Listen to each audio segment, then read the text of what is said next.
Liberals have announced that they'll be following up with new steps to regulate electronic cigarette use.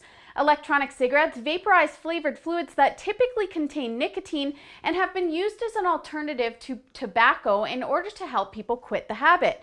It's obviously not 100% safe. Chemicals like propylene glycol, that's actually known to cause respiratory infections and throat irritation, and also diacetyl, that's known to cause lung scarring, are used in some vaping liquids. But although not 100% safe, vaping has been found to be much less harmful than smoking. In fact, 95% less harmful. It's just safer. Obviously, in an ideal world, people wouldn't smoke anything at all, but in the real world, that's not going to happen anytime soon. I'm actually an ex-smoker myself, and I know how hard it is to kick the habit. And having something safer and more accessible like vaping around to help wean a person off of tobacco has helped thousands of people quit. The Liberals suggest that the use of electronic cigarettes is a growing phenomenon and that 87,000 Canadians will become daily smokers this year, many of those being youth. They want stricter regulations for e-cigarettes, which could mean that harm reduction in the form of a safer alternative for smokers could become less accessible.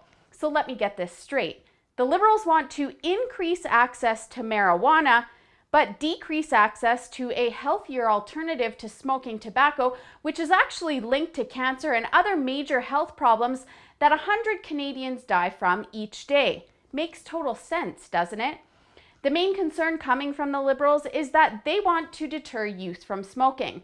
They actually cite that there's been a 20% increase in youth and adult vapors combined. But statistics on youth increases in vaping aren't reliable. According to one study coming from Public Health England, regular vaping figures for daily youth users include only monthly and weekly statistics. So potentially these figures could have included kids that tried it once and then just simply never tried it again. And obviously monthly and weekly use are relative. It's questionable that these would fall into the regular use category. I'm certainly not suggesting that kids should have access to products that contain nicotine, but the stats should definitely be questioned. This same study from Public Health England also suggests that actual tobacco use is not up but has declined. There's also an argument to be made for treating vaping exactly as tobacco is treated. They're simply not the same thing. I think if anything, if the Liberals want to regulate vaping, they should start looking at production first. There aren't very many rules that come along with the manufacturing of vaping liquids, and really it's such a new technology that it's difficult to even know for sure what the exact potential health effects are. Like I mentioned, some of the chemicals in vaping liquid are known to be harmful, and depending on flavoring, additional chemicals could also be additives. This isn't regulated.